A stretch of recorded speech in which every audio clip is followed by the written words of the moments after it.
Hello, welcome to chapter 35.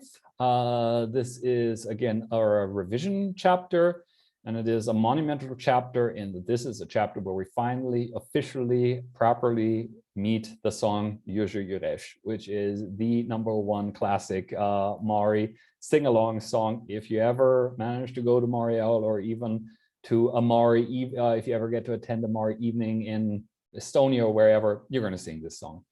It's going to be this lesson is going to be a bit heavier on grammatic or terminology and the such than I usually try to be, because the two main points of revision in today's lessons are: one, sentence types, clause types, and B, aspectual auxiliary constructions.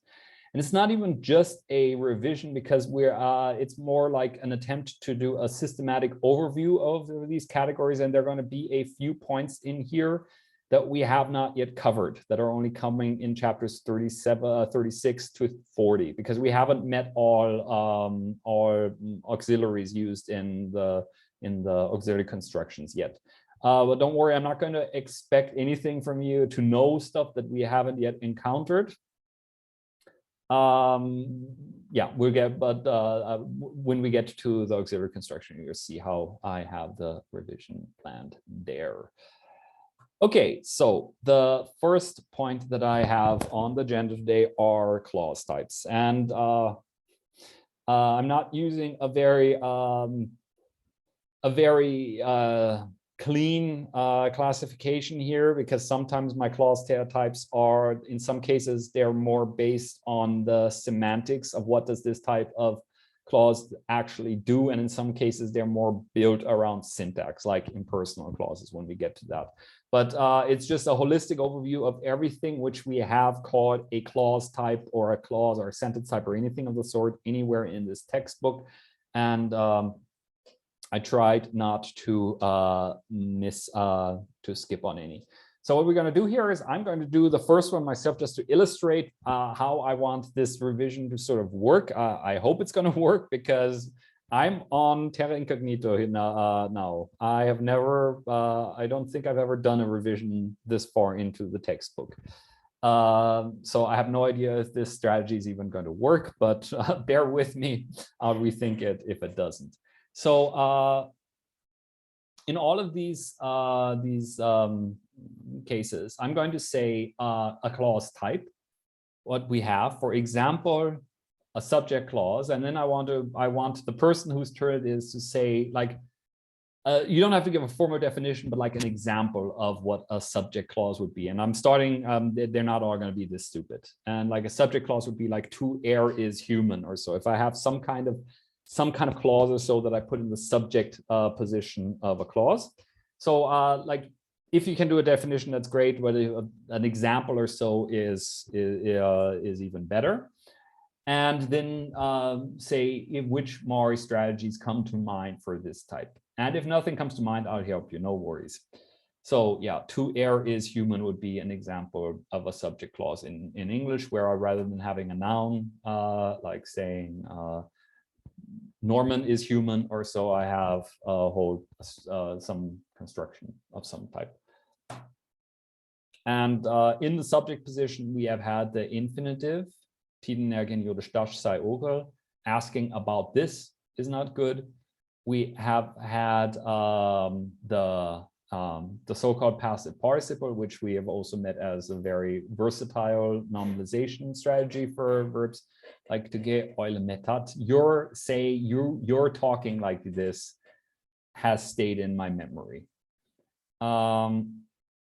And where we were talking about the difference between the two was that this one was more in that abstract sense, to do blah, blah, blah and whatnot. And this is more concrete, you doing this, that person doing that or whatnot. And we can also have true normalizations here with the mash forms, like yechidene kosh mash, the going with skis, so skiing. Okay. Like when we have several strategies, you don't have to distinguish, talk about the differences between that. I'll do all that blabbering. So first up is Sandra. object clauses. Can you think of any strategies? Well, like, can you think of any examples of an object clause or any strategies that we've looked at in Mari for object clauses? I'm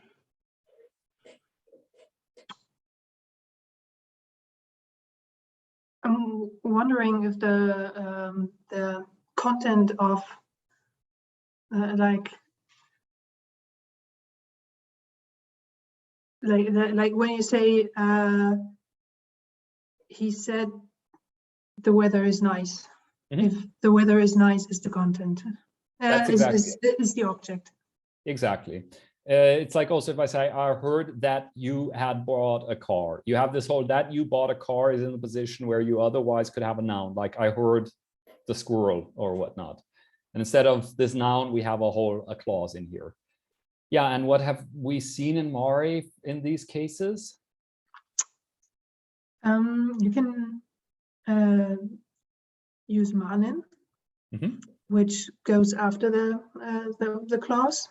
Yeah, very good. So you had bought a car that I heard. Yeah, very good.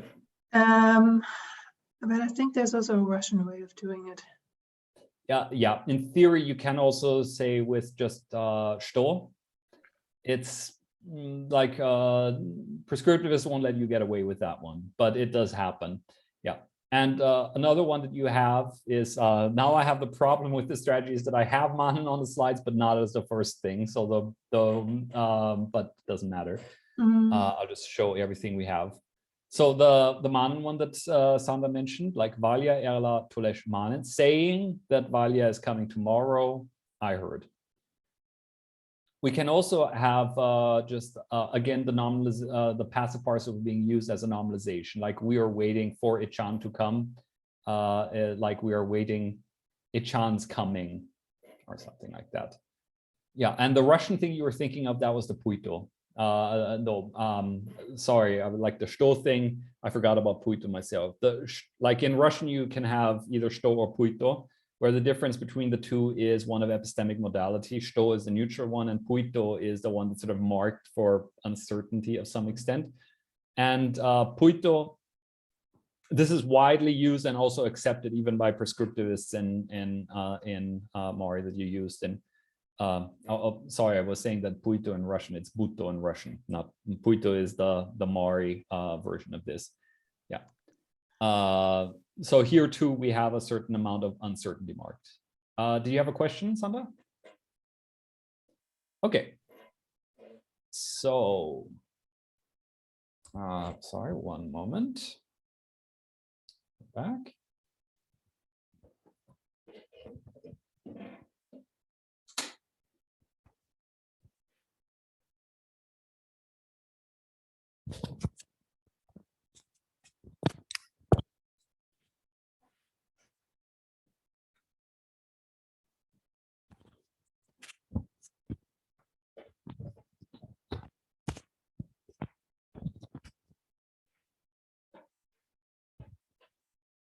Sorry, it's just the time, that part of winter or spring where I'm never sure if I want the heat on or off or how many layers of clothing I want to be wearing.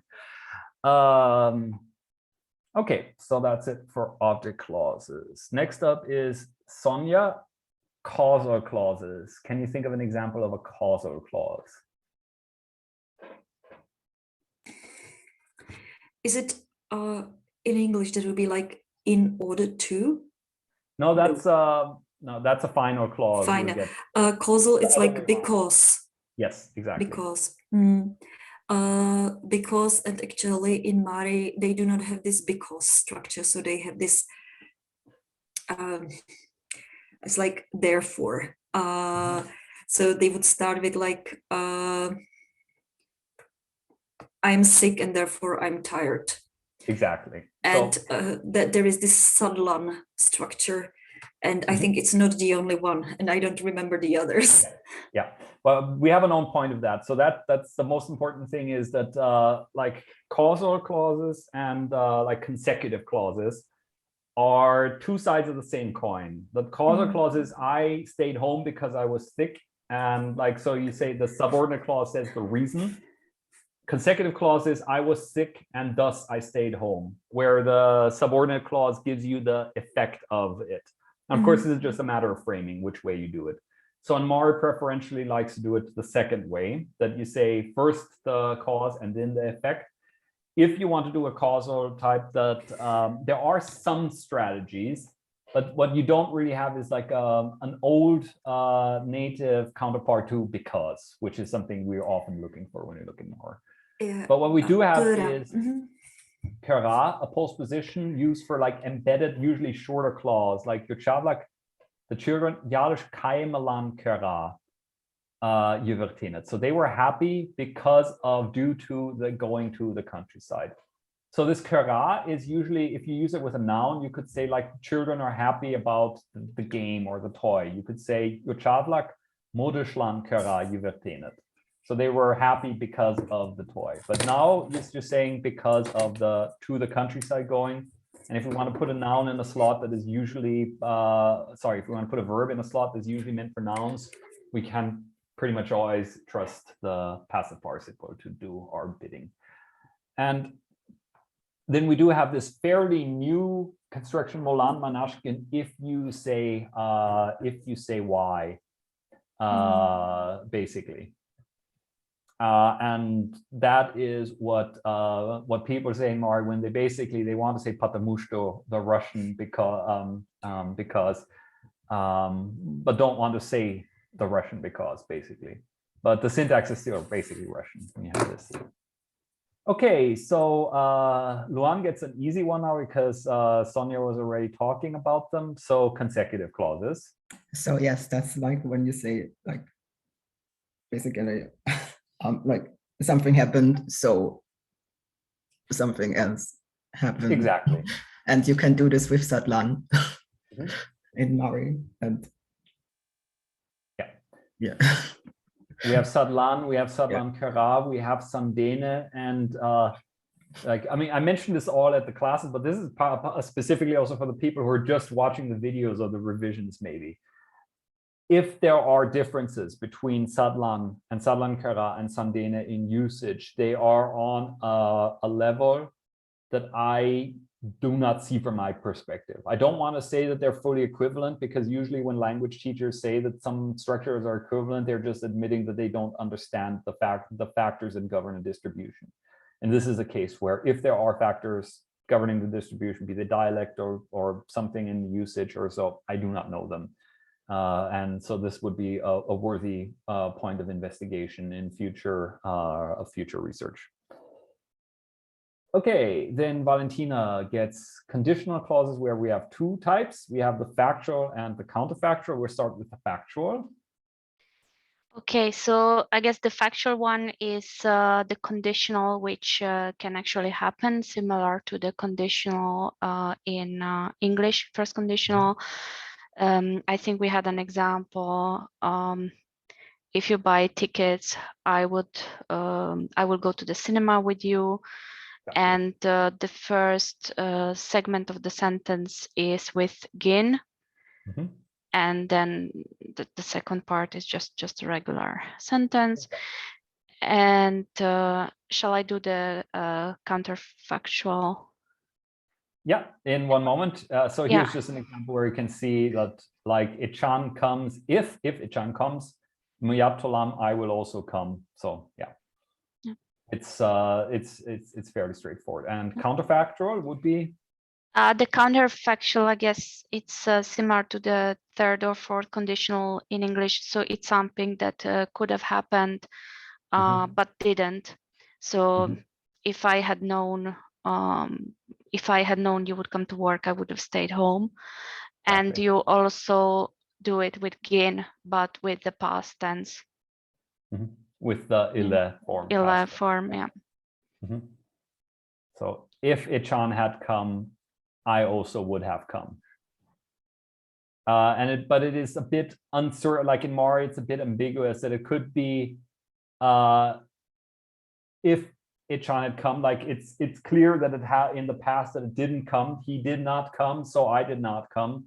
But it could also be that I'm marking it as extra uncertain. Like if you in English would say, if Ichan would come, I would also come. where you're marking it as unlikely in a way that you're not. If you're saying, if a Chan comes, I will also come. It could be this or that. You have to determine from context in Mari which one it is. Okay, Sandra gets concessive clauses.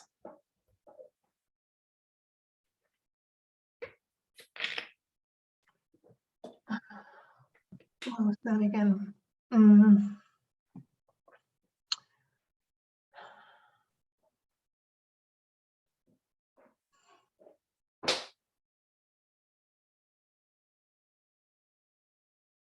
No, it doesn't come to mind. Sorry. Okay, I'll give you a hint on the Mari syntax of them, that they are built on the conditional clauses. It's gun with another. Exactly. Is it even though? Yes, exactly. Even though I didn't want to go, I went. Exactly. Yes. Yeah. Hold on. And here it is basically, it is in a way that is similar to how it works in a lot of more Western languages. You just use the if and then have some kind of additive element added to it, like auch wenn in German or whatnot. And the additive element is at. So it's basically a factual conditional clause with an at, and there we go. Uderna, easy, gen. Like easy, uderna, easy, gen would be if our daughter is small. And uderna, easy, genat is like even if our daughter is small, she can read. Yeah. So, and that's all there is to concessive clauses. Sonia gets final clauses. What's a final clause? That's the in order to. Exactly. Yeah. So actually you do something in order to do or get or make something else happen. And I don't remember how they actually do that. Yeah. Okay. No. Is it? Do they include manen somehow? Yes. Okay. One of them. So there is no complete blank in my mind. At least good. Yeah. We have met several strategies that are used, and one of them is just using the infinitive. Like we are going to the cafe to eat, which I mean, this works in English too. Then manen, like you say, tide ola nergen shukrak palash manen, like yeah, with the infinitive.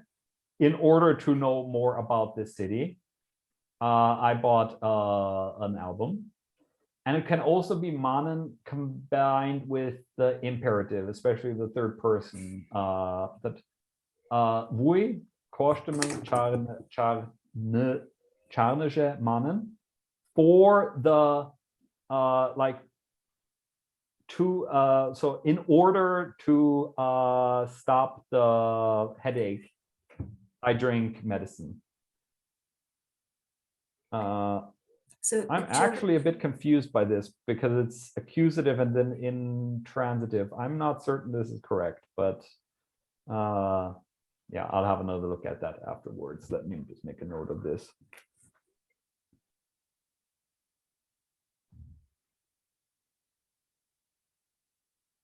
But yeah, so manen was the critical word here. So actually, if I can make, or if it's possible to make a parallel to English language, in English it's in order to or so that, and actually this that is like from the object clauses like manen. So exactly, it's like a kind of like a Eselbrücke. Yeah. Do you use it in German? Yes, we do. Yeah. So it actually helps to remember that this that is also applied here. Okay, thank you. Is a loan translation of Eselsbrücke used in Czech actually? Sometimes we don't use your Oslý můstek, donkey bridge. Oh, cool. And actually, only when I started working on the farm here with the animals, there are 2 donkeys now, and I understood how important it is for them to be safe, and how important for them is to actually make tiny bridges so that they do not get into water. Oh, So it's based on reality, I think. yeah. Yeah, no, it's one of these metaphors that I not once in my life ever thought about. Actually, yeah, I've never experienced the donkeys myself, but this is what the lady on the farm told me, that actually she can't get the donkey over a stream, and he is absolutely he's sort of autistic, and he's very careful about like putting his legs somewhere he's not sure that's safe for him. So that's why the bridges, which can help you actually get from place A to place B. Okay, I've learned something new. Yeah, but the analogy to English is good, that like in English you can also use infinitives in a final sense, like we're going to the cafe to eat, but you can make it extra double clear if you have something and we are going to the cafe so that we can eat, in order to eat, or something like that. But you have like certain conjunctions that make it even more unambiguous, that we are talking about a purpose of something. Okay, Luan, relative clauses. So wait, I have to think a moment. So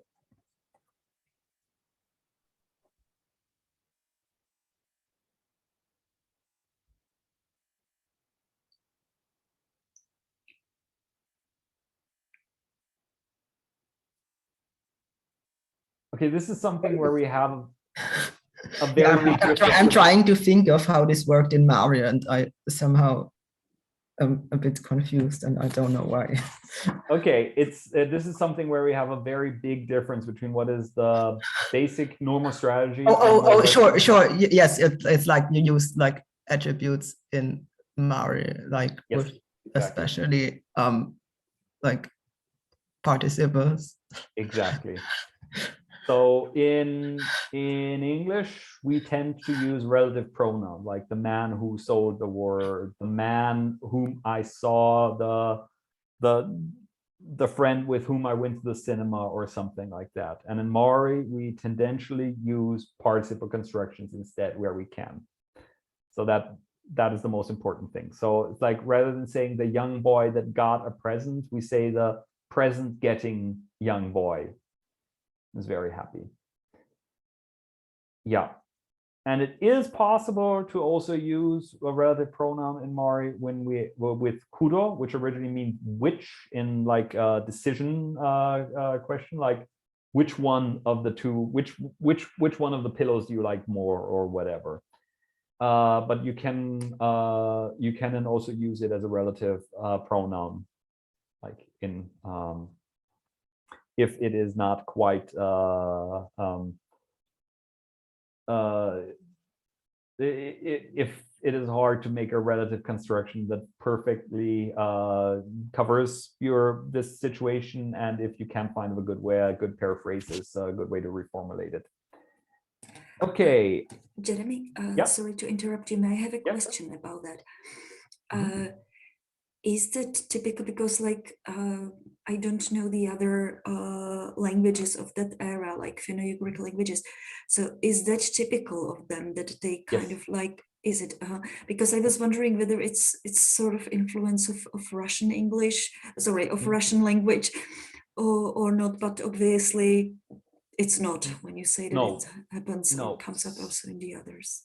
Okay, so Russian uses more participles than English or German does, but not nearly as many as Mari does, because Russian does have a relative pronoun, katori, which is used fairly widely.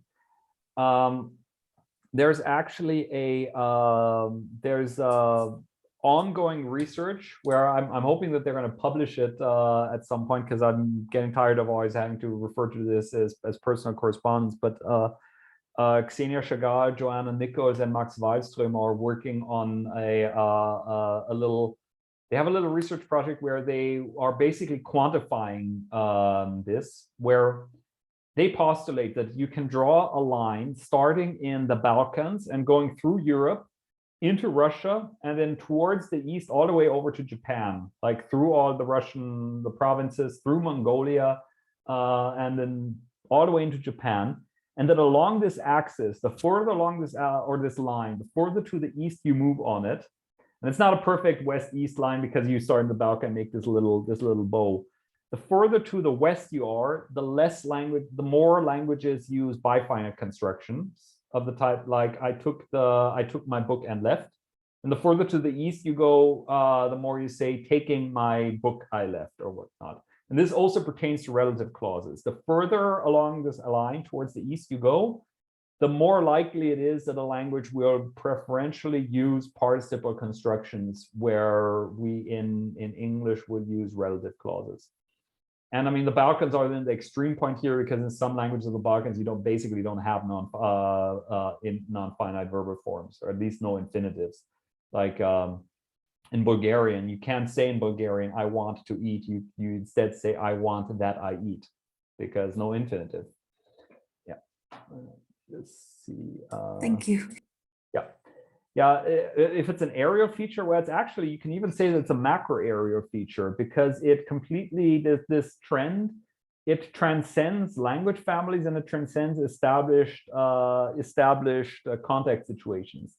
That it is like, it really doesn't matter to what, it doesn't greatly matter to what language family a language belongs. If you are further to the east on this axis, you have a tendency towards using more relative, more participles and fewer relative clauses with the relative pronoun. And so you have like big differences within language families, like Finno-Ugristik, that if you go towards the west, if you look at like Finnish or Estonian or also Hungarian, those languages really like their relative pronouns, but Mari doesn't. Okay, anything else about relative clauses? Right, then a smaller point goes to Valentina. Yeah, so local clauses are somehow similar to relative clauses, I would say. For example, the city where the most spas are is Budapest, for example. Exactly. And you would do a relative clause with gusto. Exactly. Yeah, and I haven't, I don't think I have like here given a holistic overview here. Basically, you can do this with all the interrogative pronouns. Like I want to be like where the people are, or like this example here, which is the title of a Mari children's book, like where the Tageltisches don't sleep or so. You could also say, like, you could also do it with Kuzé or whatnot. I want to dance how she dances or so. Or whatever works here in a meaningful way. So this is, Mari works quite the way like English does here, that all the interrogatives can be used like this too, which in both in English and in Mari. Okay, so now we're kind of moving away from the, we're moving to like the classification is getting a bit fuzzy at this point, my apologies, but desiderative. What have we, like this is like volitional clauses also. Wait, who's up next? Sandra. Yeah. There are two ways of to want, which we have encountered in Mari. Do you know them both? Well, you could use the literal desiderative. Yep, very good. And the less, is the less volitional version of it would be with like I don't want to eat koçme mokshu. Exactly, that's it. Yeah. Okay, and in the textbook chapter, unless I'm completely mistaken, wait, let me check this before I say before I commit to the recording something that isn't true. But I remember doing this, so I think it is true.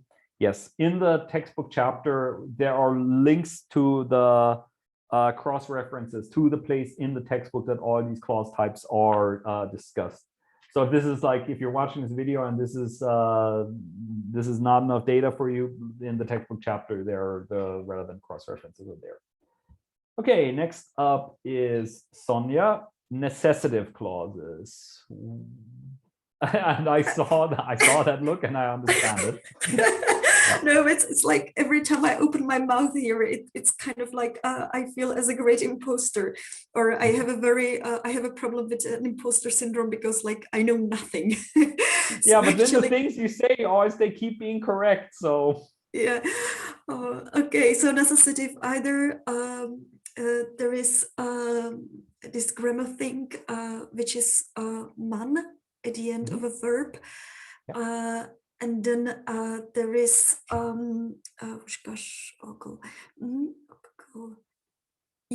it's not necessary, so it's goulash.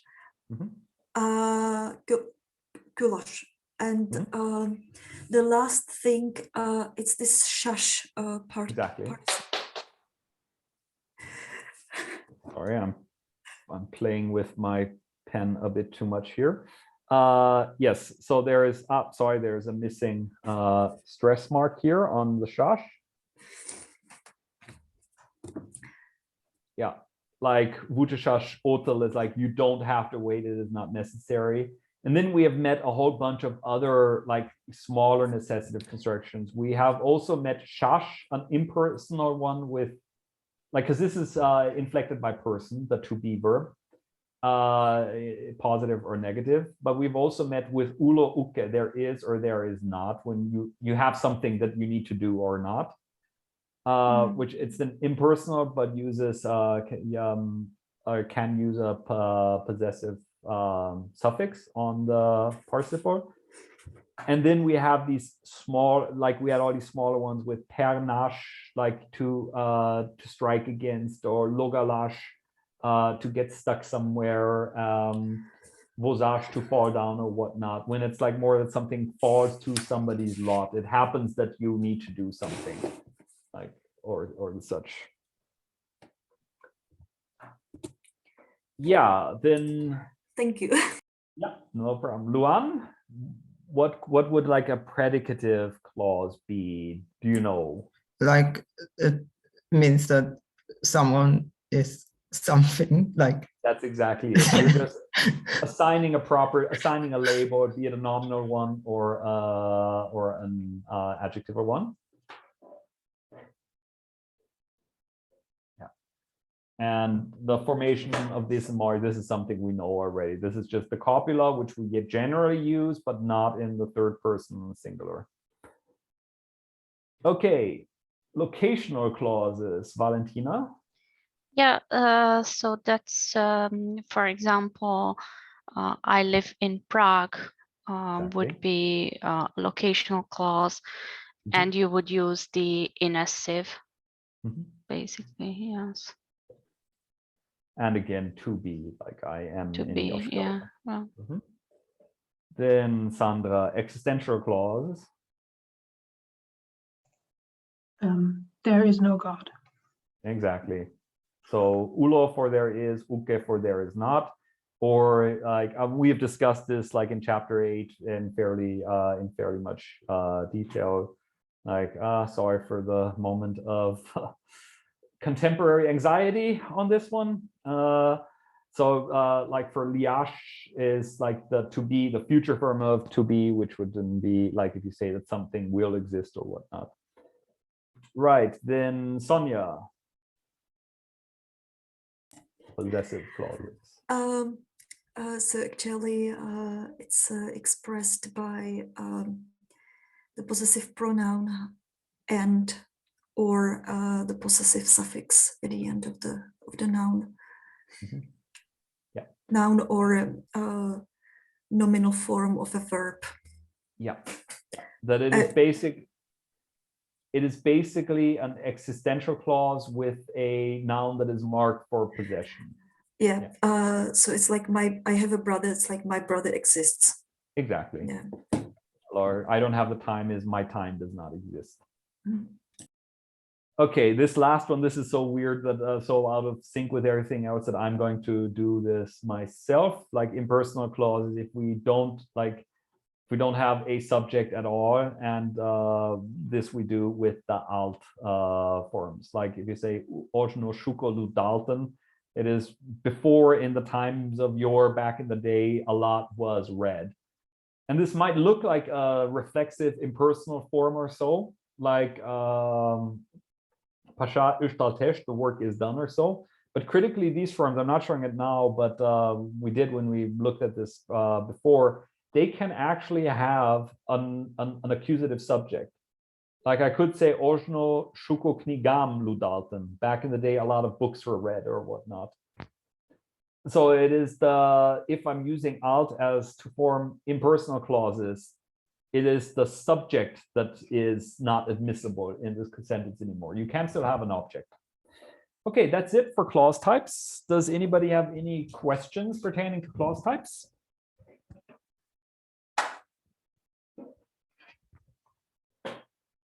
Okay, if there's nothing more with the clause types, then we can proceed to the modifiers in aspectual converb constructions, where this overview is, I don't want to say that it is 100% exhaustive, because there are pairings that would fall into this category of aspectual auxiliary constructions with other auxiliaries. My dissertation attempts to have a really exhaustive view of everything which falls into this category, and also of everything which has, in my opinion, erroneously been put in this category.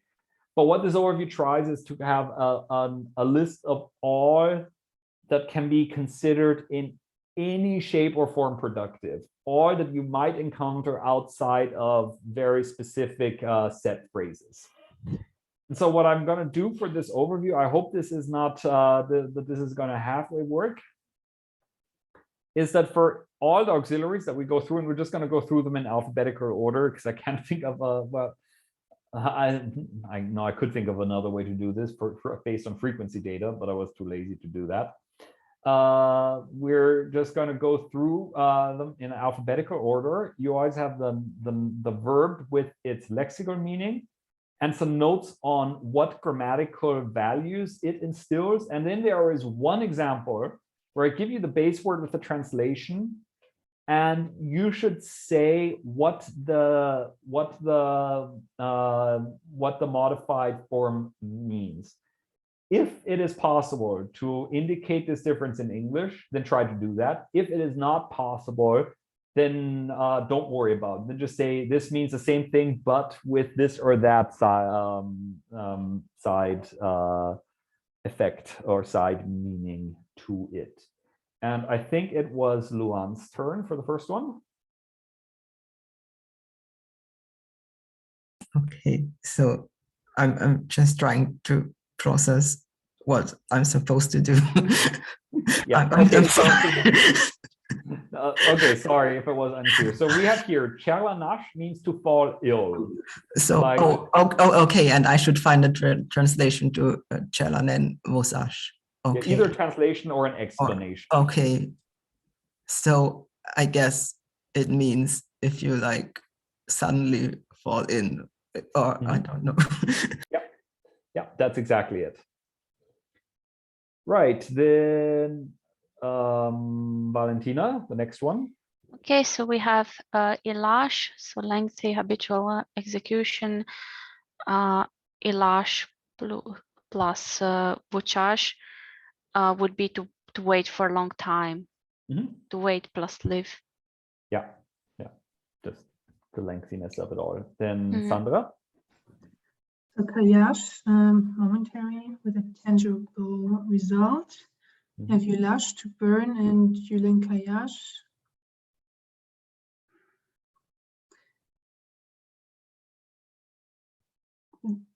The thing that comes to mind is to burn to the ground, but that sounds more like completion. Yeah, but so maybe you would use another auxiliary for that. You could, in theory, also say like yulen petash, if you say that something like burned up, that there was absolutely nothing left. But that would be like, in my opinion, more like just from like my non-native instinct would say that would be more like if you're talking about like some, like the gas all burned up in the tank or whatnot. But if you're talking about like a building being burned to the ground, you're not saying that there's absolutely nothing left of it, but you're saying that like for all intents and purposes, the house is gone. Then you'd say like Yulen Kayash. Okay. Okay, Sonia. I'm trying to be careful about my facial expressions now. That was your kiash, long-lasting activity. Rishgash, to be loud, and Rishgan kiash. I can't think of an English equivalent, but it's like to be loud for a long time, constantly, to produce a lot of noise. Okay, then Luan again. So a kodash in the first conjugation, and like so then malen kodash is like to oversleep. Yeah, you keep on sleeping. You're sleeping beyond where you should be when you should be sleeping. You stay in the sleeping. Okay, then Valentina. Okay, so we have kodash kodem, carry out to completion something that has ostensible results, plus aralash, aralen kodash. It could be to defend or preserved. Maybe you could say we succeeded in preserving the Mari language. Then you could say aralen kodash. Yep, maybe. that's exactly it.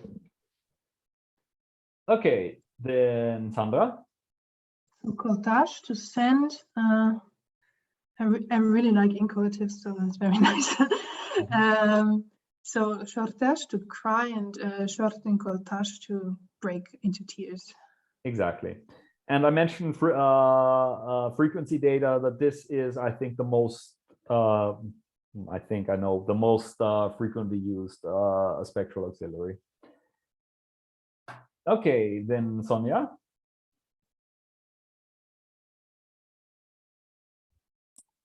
Koshtash, to go, so long-lasting, continuative, repeated actions carried out in many locations.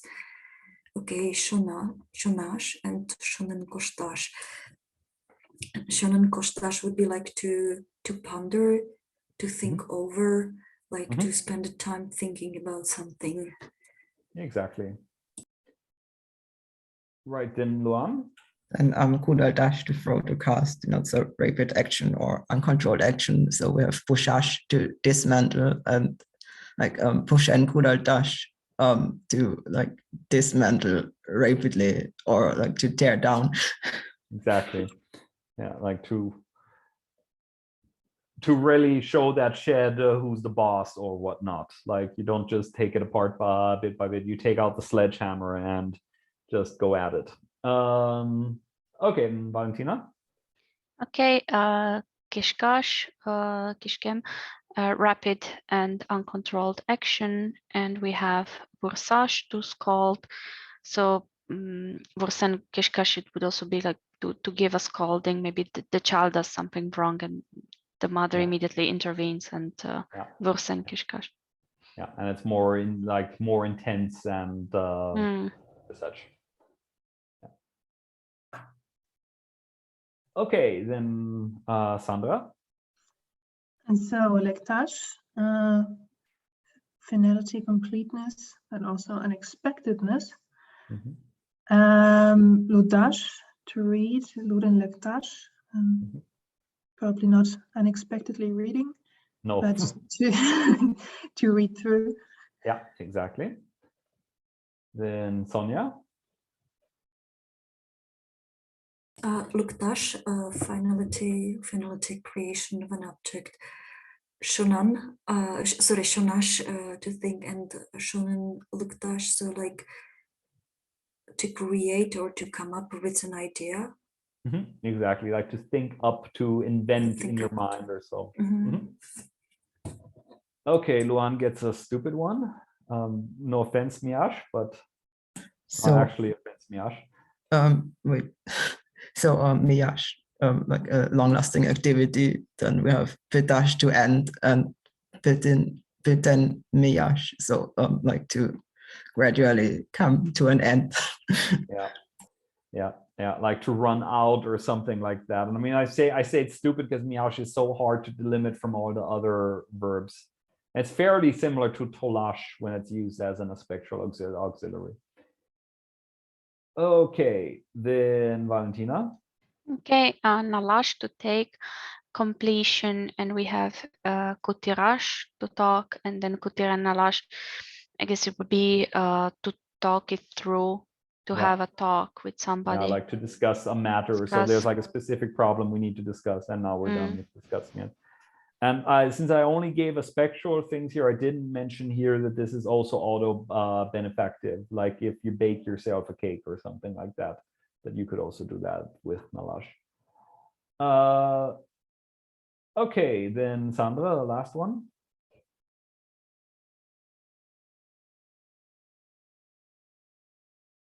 On charge to look, momentary or trying to do something. So kochkash to eat, and then kochkan on chash, eating look, to have a taste. Yeah, and it continues. Sonia. Dash, completion of an action. So kurash to beat, and kuren op dash. Oh, to beat up. Yeah. I'm also I'm of the opinion, like without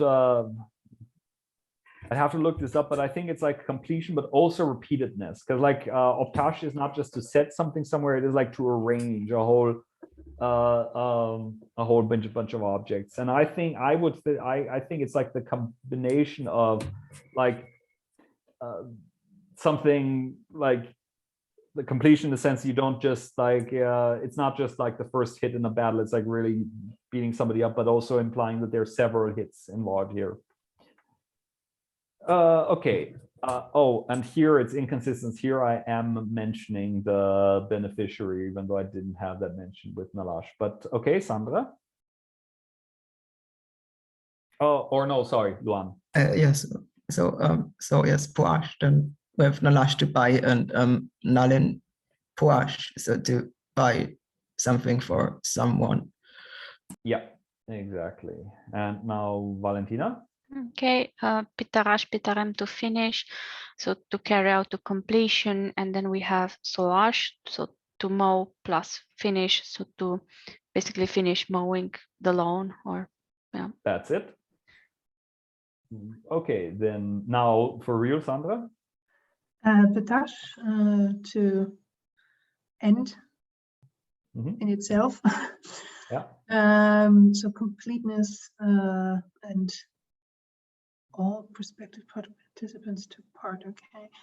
Nurash to get wet, and then Nurmbitash to get completely wet, to be soaked. Yeah, exactly. And this whole all prospective participant took part. Like the example that I had to illustrate that would be kolen pitash, which is to die out. Like everybody who could have died, like when we're talking about the dinosaurs or so. Right, then Sonia. Pushtash, which is the same as the previous one, but this one would be transitive. It's like to put or to place, completion of an action. And again, I've got the word, the verb shonash, think, and shonan pushtash. I really don't know how to translate it. I would, it's like to think till the end, to think over till the decision, but sorry, I can't think of an English equivalent. The decision was the critical word that you said. Decide, yeah. Decide, Thank you. Yeah. So it's like at first you think, why do I have all these different things? But then we look like we had shonen luktash, like which was also a perfective marker, but there it was like thinking, creating something. So that is like thinking up an idea. But here it is thinking something to the conclusion of it. So completing the thinking, deciding. And this is what makes it sometimes, it is sometimes problematic working with resources on these aspectual constructions, not just in Mari, but in general, that use Russian as a meta language, because everything is viewed through binary aspect as Russian has it, where there's only two ways of things to go, whereas the Mari picture is, it's a way more multifaceted things and goes in all these other directions. I mean, this is a general issue in linguistics, that often the speaker's meta language will influence the analysis. And the classical example of that is, have a look at how people describe differential object marking in the Finnic languages with partial objects and total objects, depending on what they come from, language-wise. People from the German-speaking world, oh no, like people from the Russian-speaking world, they'll say, well, it's obvious, this is just how in Finnish aspect is realized. That you say that the partial object corresponds to the imperfective, and the total object that corresponds to the perfective. And then from the German-speaking words, the scholar says, no, it's something completely different. This is the corresponds to definiteness, that the partitive object is the indefinite object, like with where you in German would use an indefinite article, and the total object is where we use a definite article. And of course, the truth is a bit more complicated in that there's recently a doctoral thesis was published by Edita, I don't want to mispronounce her name, Polish name, Julkiewicz. I'm sorry if she's watching this video at some point and I mispronounced her name. But what she did is that she actually looked at this on the corpus basis, that she did like a Polish Finnish comparison, that she had like the corpus of EU texts that have been translated into Finnish and into Polish and into English, and looked what is and into German and whatnot, and then looked at what are the correlations between partitive in Finnish and imperfective forms in Polish and indefinite forms in German and whatnot. And the correlations they're there, but they're weaker than one would think. So yeah. Sorry for this detour. Just the detours are actually an important and essential part of Mari lessons. Actually, make the things we get to know much wider. We can benefit more from that. Good, glad to hear it. Okay, but it was Luan's turn, who now gets Sengash. Okay, so Sengash to win, to defeat, successful execution. So Elash to live and Elen Sengash to like survive. Exactly. You succeed at living another day. Then Valentina. Yeah, Temash to fill up and to carry out an activity to a certain limit or to exhaustion, plus Malash to sleep, so to sleep well, sufficiently, to get a good night's sleep. That is exactly correct. And then Sandra. Talash to come, gradual increase of the effect of the main verb. Kuzash to increase, and Kuzantalash increase gradually. Very good. Then Sonia. Okay, Shincham to sit down, change of state, activity completed. So Bijash to stick, and Bijan Shinchash to get stuck. Yeah. And then Luan. So Shinchash in the second conjugation denotes a long-lasting activity. So Shushash to be hungry, and Shushan Shinchash to starve. Exactly. Like to sit around hungry, which then that's what you mean with it. So I think there are two more slides of these, but I'm not sure. We will see. Valentina is up next. Yeah, so Shogalash to stand up to carry out an activity only once, plus a rush to be surprised. So stand up plus be surprised could be to be startled, shocked, very surprised. Yeah, that's it. Then Sandra. Sugatash, the place to stand something. Mhm. Oh, is it transitive? It is transitive, yeah. Oh, okay. Completion of an action, and kushtash to raise, and kushtan sugatash to bring up. Mhm. That's it. Then Sonia. Shugash, to stand, I suppose it's intransitive, long-lasting activity. Nalash and Nalan Shugash. Yeah, this Take is a bit part. Yeah, like To exist or to, oh, okay, to, yeah, so actually to stand in a place for some time, so to take up, to occupy. Yeah, like if we're talking about what territory the Republic of Montreal takes up, it's like the taking, but as a status of like what it has. So it's almost possessive in a way. Right, then Luan. Shuash, to arrive, to reach, denotes completion or momentary execution. So to lash, to come, and Tolin Shuash, to arrive. Right, then Valentina. And we have shuash shuem, to throw, which indicates a rapid uncontrolled action, plus voltage, so to let down, plus throw, to drop. Yeah. Okay, now everybody but Valentina gets one more, starting with Sandra. Shuktash, to carry out, and that denotes a action carried out successfully or up to a certain limit, and then Vozash, to ride, and Vozan Shuktash, to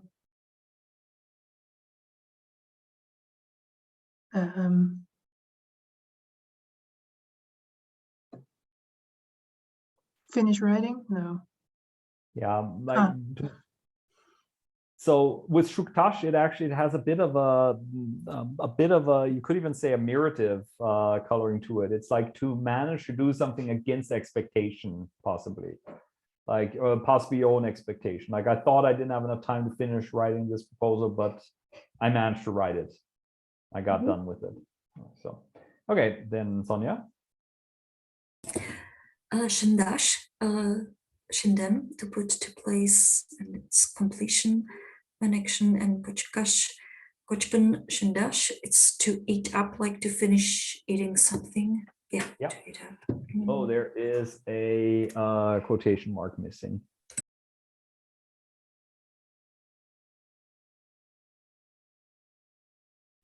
Okay. And Luan, the last one. So Ertarash, to lead, to take, stands for a long time period. Then Elash, to live, and Ilan Ertarash, to live long. Yeah. Yeah. Okay. So that's it for the non-exercise part. And now we can proceed to the exercises. But given that we've already spent, I think, an hour or so on this stuff, I don't think we want to do all of the exercises, but one that I would really like to do is that I would like to look at the text for Ugristik, because this is very important knowledge if one does Mari. Give me one moment.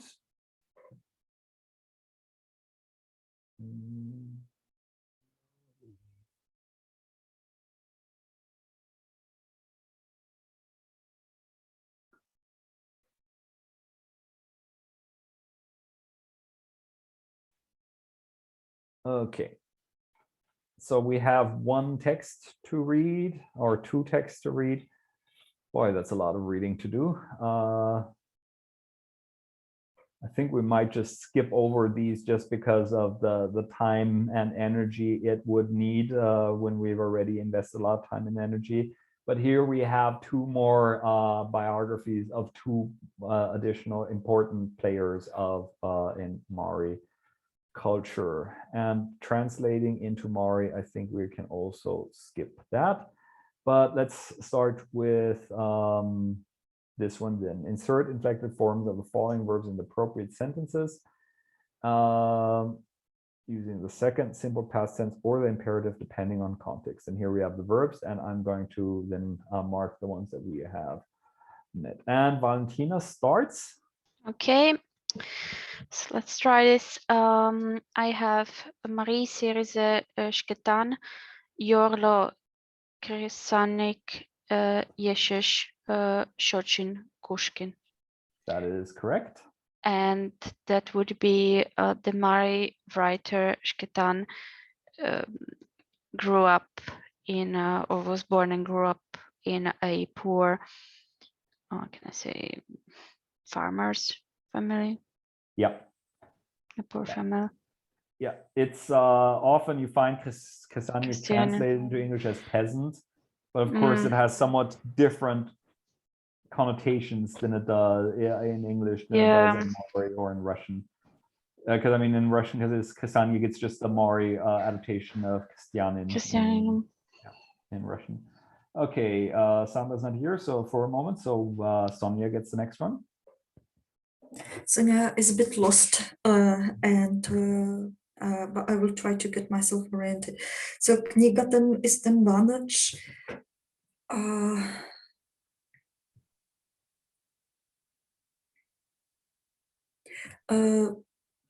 Pognalash.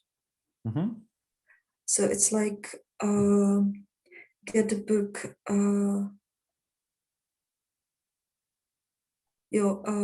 In the simple past tense or the imperative. So kniga ten jestem banač pognal. Get a book from the table. Exactly. Like gather your books off the table or something like that. Then Luan. So Universitetem de Mogai eerste Veteranat. So in what year did you finish university? Very good. Then Valentina.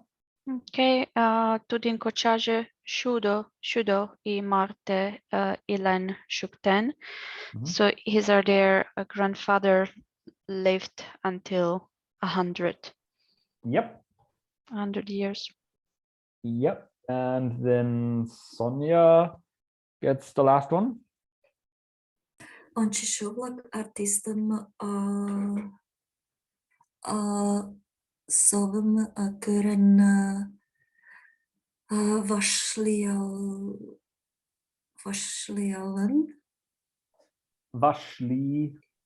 Vashlien. There's a mistake in the exercise key here that because the exercise key has a present tense here, but Vashlienet is what we would want. Vashlienet. It's not that I would be looking into the exercise key. I just wasn't sure how to make. No, but I did. I noticed a mistake there. Yeah. So it's like the spectators or the audience greeted the artist with an applause, like with clapping their hands. Yep, that's exactly correct. So now we have some postpositions that want to go into the appropriate sentences, and we start with Luan. Jan var močaște memnan olaște u kinoteatrem počinit. So at the end of January, a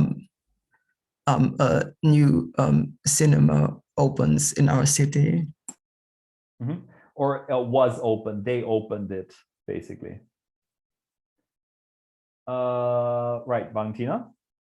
Yeah, okay, so I wasn't sure about this one, and I just wanted to ask, is it a metaphor? Is it something like you can't live off my back forever? Yes, exactly. Okay, so I'm not sure, but the only one that was left was Imalne.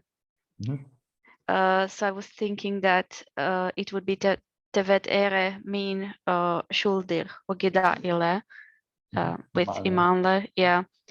So you can't kind of, it's like a mother with the children, I guess, or something like that. So you can't stay kind of in my wings, so can't live off my back forever. That's it.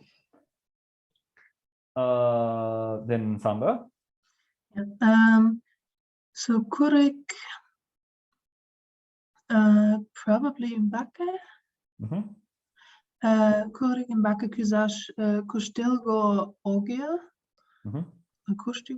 Kustilgo. It is not easy to climb up a mountain or hill. Yeah, that's it. Then Sonia.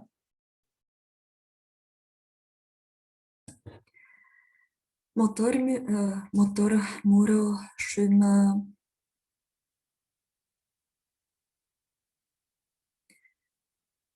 Görgögöch Tashlan like that. And it's like the only one that fits here when there is the word shim. So a beautiful song left from the depth of the heart. Exactly. Yeah. Very nice. Then Luan. So No. what? Oh yes, sorry.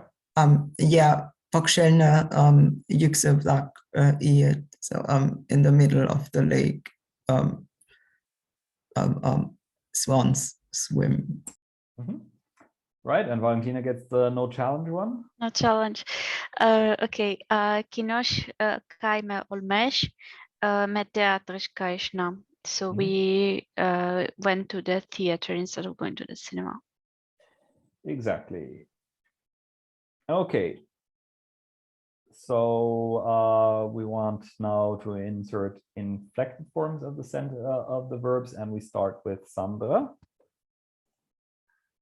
Okay. Ivanem Ojen Anosh.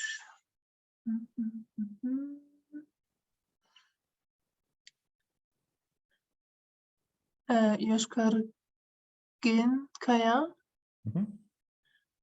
Seeing Ivan Anosh turned red. Exactly. So these two exercises clearly just spectral pairings. We're trying to form them and in meaningful ways, meaningful and grammatical ways. And then Sonia. Mikshotaraste tudlona younger do pertama something puanat.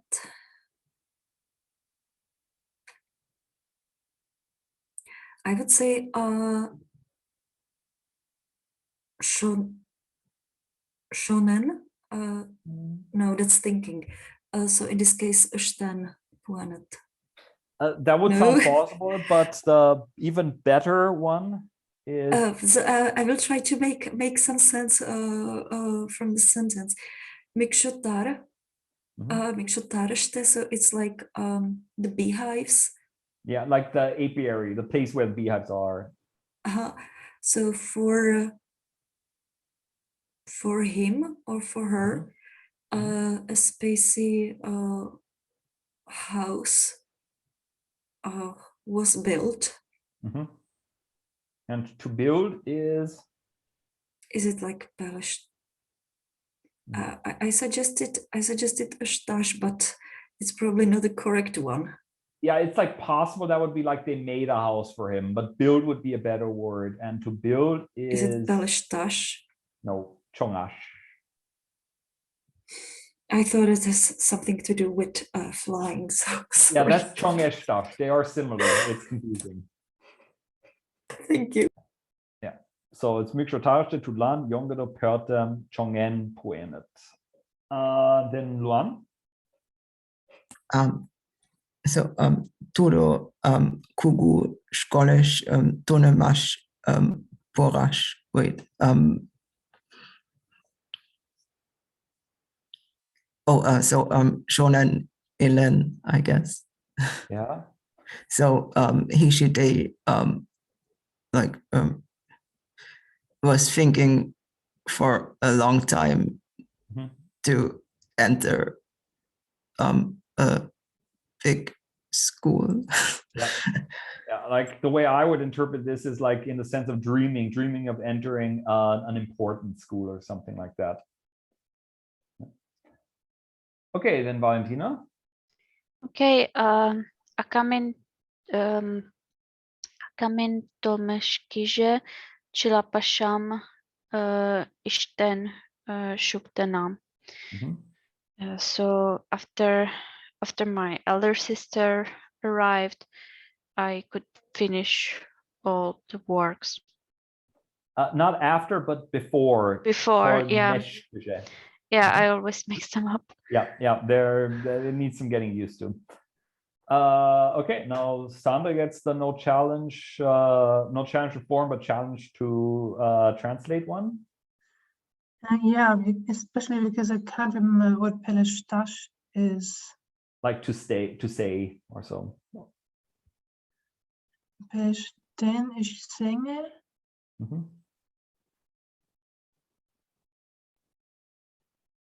And there was something with successful something.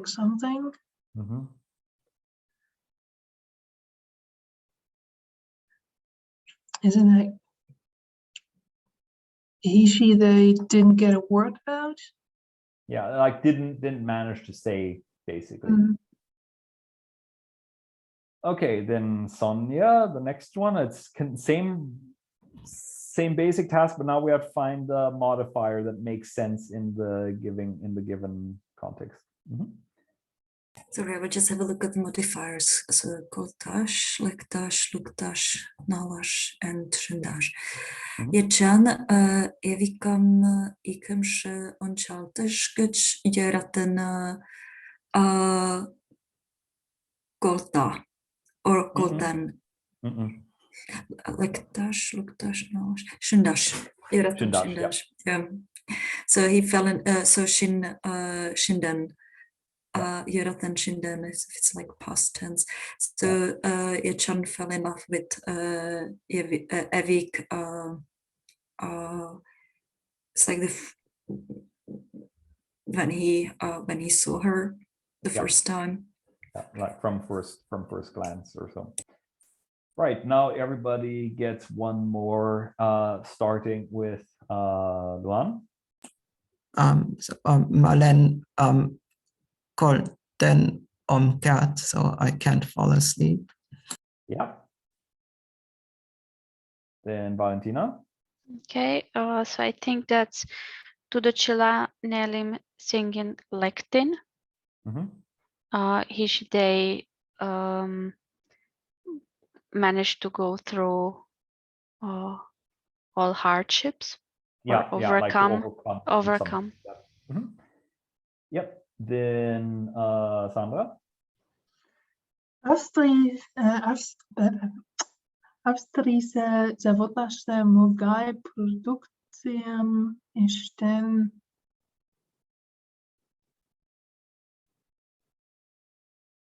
It's a 50-50 chance.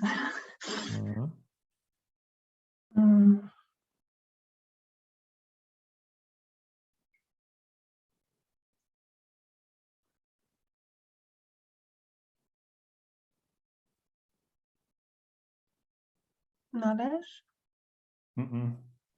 Okay, looked at. Yeah, looked at.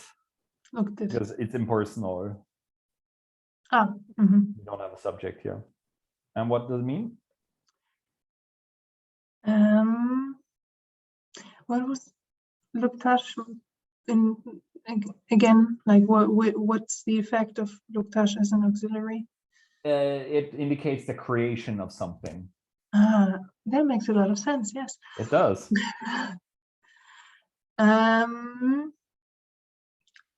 What kind of output do the factories in Austria produce?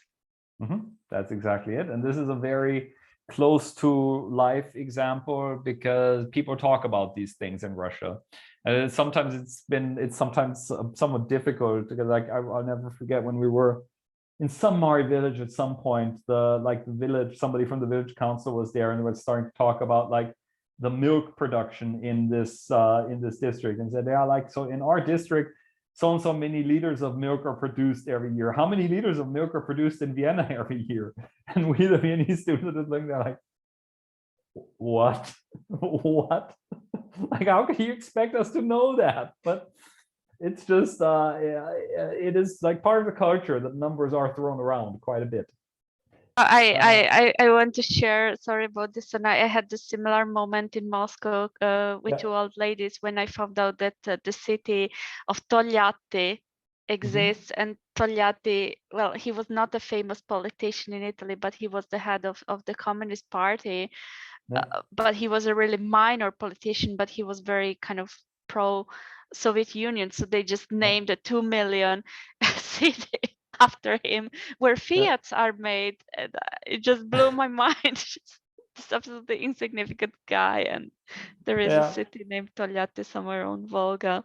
So yeah, it's funny. Yeah, along similar lines, that there are all kinds of cities and in Russia across the border from Estonia that have Estonian names because they're named after Estonian communist politicians from the same. Oh my God! So we're not from the Soviet Union. Yeah. But I think like it's absolutely fascinating to actually get this perspective about the world and life. Like for them, it's absolutely normal. For us, it's something very unusual, and vice versa. So it's always kind of like should make one think what's normal and to accept it. Like for them, it's absolutely essential to know that they produce a lot of milk and they are proud of it. And I think we have other worries here, so that we don't care about the milk production and so on. Yeah. Okay, then Sonia gets the no challenge one. Sonia is very happy about the no challenge. Mari Yilma Shkolnerken me internetiste ballen nalam or nalam. Which person, if it is? It's like I, or you mean if it's impersonal, then nalasht. Yeah, but it is me. So I said nalam. That was the first version. Yeah, so nalam, that's present tense. That works. Past tense would be then nalien, which would be the first past tense, or nalenem. Nalanam. Nalanam, sorry, nalanam, the second past tense. And I learned about the School of Mari language on the internet, or I got to know about the School of Mari language. Yep, very good. So for the last point of the agenda today is a very important one, though. We're going to be looking at the lyrics for Untitled. And since they're relatively short, I would say, let's see, there are 4 of us. There's 1, 2, 3, 4. Yeah. So yeah, so Luan gets the first verse. Then Valentina gets the refrain, and then Sandra gets the second verse. Sonia gets the third verse, and we only have to do the refrain once because it's always the same. Yeah, so we start with Luan. So Untitled, it rains, and then Untitled übergem, it rains on me. I was wondering for a really long time about this possessive suffix. Can you explain it? Yes and no. I mean, I can speculate on it. So it's yeah, like, I mean, we've talked about all these non-possessive functions of the possessive suffix third person singular, and none of them really make sense on the rain in any. It's like the rain that we are talking about, the rain that was previously talked about, the rain that is somehow salient to the conversation or whatnot. None of it really makes sense. So the thing that really makes the most sense for me is just thinking of the melody. And it's because, I mean, this is originally a Russian melody, unless I'm mistaken. It's like na na na na na na na na da da da da. You need a syllable. So that this is my theory, that it's like it is sort of like the definite marker-ish function of the possessive suffix, but it's my guess is that it's only really there so that the syllable count is correct. But yeah. Okay, and then Misha easy got the Yoratem. So I love you since I was little. Yeah, yeah, a bit non sequitur, but okay. What about the rain made you think of that? But okay. So then, Valentina. Okay, so oi malanti oltash ot onchal umbakem me jevet naranam ur budash. So oh, why friend, why why are you not looking at me anymore? After all, I got soaked in the rain. Yeah. Okay, then Sandra gets the second verse. Endamiem, Yosashem, Mijadim, Easy God said, Yuretem. So only have the word for me. Yeah. You need to know exactly one verb. Which I don't. Damn it. Ondalash. Ondalash even. Yeah, careful. Ondalash is to cheat. So oopsie. There's another one for the dangers of missing diacritic marks. Instead of hugging somebody, you're betraying them if you miss your diacritics. Yeah. Are they both first conjugation verbs? I looked it up, and Ondalash is second conjugation. So damn it. Shut. Okay, but we have to make it with an infinitive then, that it stays. Like, I don't know. So embrace me, my friend. I have loved you since I was little. Exactly. And then Sonia gets the third verse. It's Shubshalash. It's like give me a kiss or kiss me. And I've loved you since my early years or whatever. Yeah. It's actually very easy to understand now. Yeah. Because I'm guessing all of you have heard this already at some point, like watch on YouTube or whatnot, or study at the University of Vienna. Yeah. Yeah. Christmas party, but with snow. Oh yeah. Yeah. Right. Yeah, right. Because we at the Christmas party at the Finno-Ugristik department, like in the before days when we had Christmas parties, we would have like, what do? We want to have a Mari, some Mari songs, but like we don't really have that many Mari Christmas carols. So we just took this and instead of Jurje Juresh, we make Lumjor Lumesh and such. And hey, it works. That's the one thing we did. And then we also have some translations of international Christmas carols and like Finnish ones and whatnot into Mari. We also have at some point Timothy Riese translated Rudolph the Red-Nosed Reindeer into Mansi. So whenever we have a Mansi course, we've also been had Rudolph the Red-Nosed Reindeer in Mansi. So yeah, come to our Christmas parties that don't exist.